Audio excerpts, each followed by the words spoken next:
अस्सलाम वालेकुम स्टूडेंट्स, आज हम शुरू करने जा रहे हैं general science class 7 chapter number 2 that is transport in humans and plants.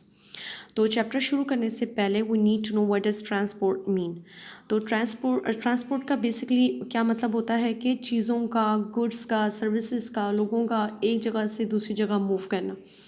तो जब हम अपने सिटी के एग्जांपल देखें तो यहाँ पे जैसे आपको एक दिखाया गया है, तो आपका जो सिटी का हाईवे सिस्टम है उसके थ्रू यहाँ पे दिखा रहे हैं कि चीज़ें मूव करवाई जा रही हैं एक जगह से दूसरी जगह इन रोड्स और व्हीकल्स के थ्रू। तो जब हम सिटी में हमें क्या मूव करवाना पड़ता है, हमें फूड मूव करवाना पड़ता है, petrol, garbage, water, food, every kind of thing. हम शॉपिंग के लिए जाते हैं तो वो फैक्ट्री से चीज़ें बन के आ रही होती हैं, सो वो ट्रांसपोर्ट हो रही हैं, पहुंचाई जा रही हैं एक जगह से दूसरी जगह। तो जब हम ह्यूमंस और प्लांट्स में बात करते हैं कि उनमें ट्रांसपोर्ट, तो वहाँ हमें ह्यूमंस और प्लांट्स में क्या चीज़ें पहुंचानी होती हैं पूरे बॉडी में। तो उनमें हम देखते हैं कि जो चीज़ें हमें पहुंचानी है ह्यूमंस और प्लांट्स में मटेरियल्स, वो फूड हम जो खाना खाते हैं, water, oxygen, removal of waste. खाना हम खाते हैं तो वो हमारे स्टमक में जाता है, लेकिन स्टमक से वो फिर ब्लड में जाता है और फिर ब्लड उसको सारे पार्ट्स तक लेकर जाता है, ईच एंड एवरी सेल तक। पानी के साथ भी यही है। ऑक्सीजन आप इनहेल करते हैं थ्रू योर नोज़ और लंग्स में जाती है, लेकिन वहाँ से उसको ईच एंड एवरी सेल तक उसका पहुँचना बहुत ज़रूरी होता है। तो ये आपके मटेरियल्स हैं जिनको हम पूरे बॉडी में एवरी सेल तक हम पहुँचाते हैं। ये वो मटेरियल्स हो गए। अब ये देखने से पहले कि ह्यूमन में किस तरह वो मटेरियल ट्रांसपोर्ट हो होते हैं, हमें कुछ चीज़ें रिकॉल करनी है जो हमने पिछले चैप्टर में पढ़ी हैं, that I am sure you have forgotten. तो हम उनको रिकॉल कर लेते हैं और उसके बाद हम नेक्स्ट लेक्चर में पढ़ेंगे कि ये जो ट्रांसपोर्ट हो रही है ये कैसे हो रही है।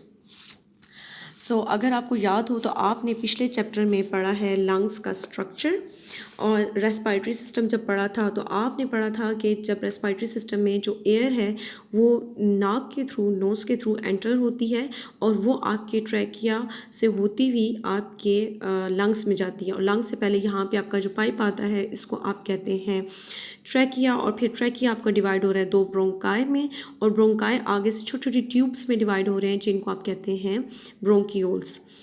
अब अगर आप इसको करीब जाके देखें, एक ब्रोंकियोल को उठा के करीब से, तो आप देखेंगे कि उसका स्ट्रक्चर ऐसा है, वो सैक्स हैं एंड पे।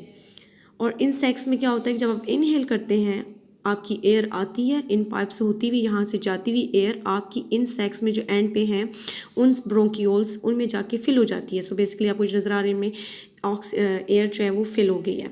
अब क्या होता है कि इनके ब्रोंकियोल्स के गिर्द आपकी ब्लड कैपलरीज होती हैं, छोटी छोटी खून की ट्यूब्स हैं, उनको आप कैपलरी कहते हैं, उनके गिर्द लिपटी हुई होती हैं, रैप्ड हुई हुई हैं।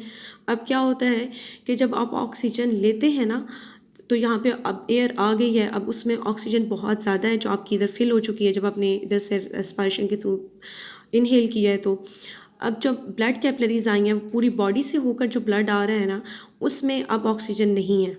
अब क्या होगा कि इस सैक में जो ऑक्सीजन मौजूद थी वो उस ब्लड में चली जाएगी, उन ब्लड कैपलरीज में, और अब उस ब्लड में ऑक्सीजन ज़्यादा हो गई है, और वो ब्लड क्या करेगा, वो उस ऑक्सीजन को लेकर वो ब्लड मूव करेगा फर्दर ट्यूब्स में से होता हुआ, और फिर ईच एंड एवरी सेल तक आपकी पूरी बॉडी में जाएगा और हर सेल को जाके ऑक्सीजन देगा।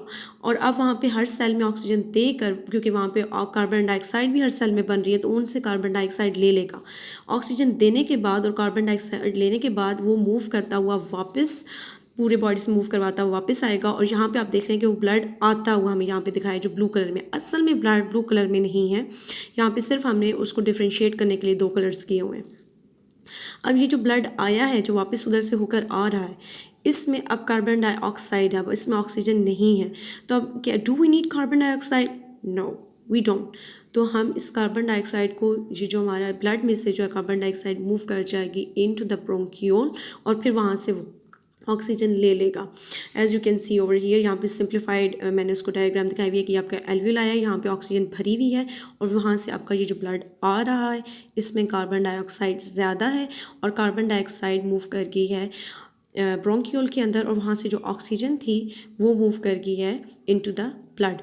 अब क्या होता है कि जब ये जो ऑक्सीजन, जब इसमें ब्लड में ऑक्सीजन आ गई है, तो इस ब्लड में ऑक्सीजन ज़्यादा होने की वजह से इस ब्लड को हमने एक नाम दे दिया है, और वो है ऑक्सीजनेटेड ब्लड।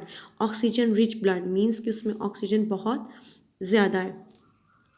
और जो वापस आ रहा है ब्लड वहाँ से पूरे जब ऑक्सीजन देने के बाद घूम के वापस आता है और उसमें क्योंकि ऑक्सीजन वो सबको दे चुका है, now it's left with carbon dioxide.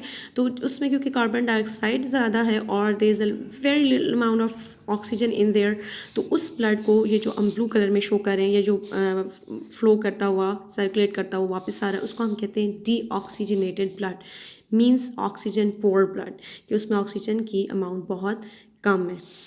तो ये I think it's clear now and it's been recalled. तो अब हम अगले लेक्चर में स्टडी करेंगे कि आपका जो आपके बॉडी में जो मटेरियल्स हैं उनकी ट्रांसपोर्ट आपकी बॉडी में कैसे होती है। That's it for now, thank you.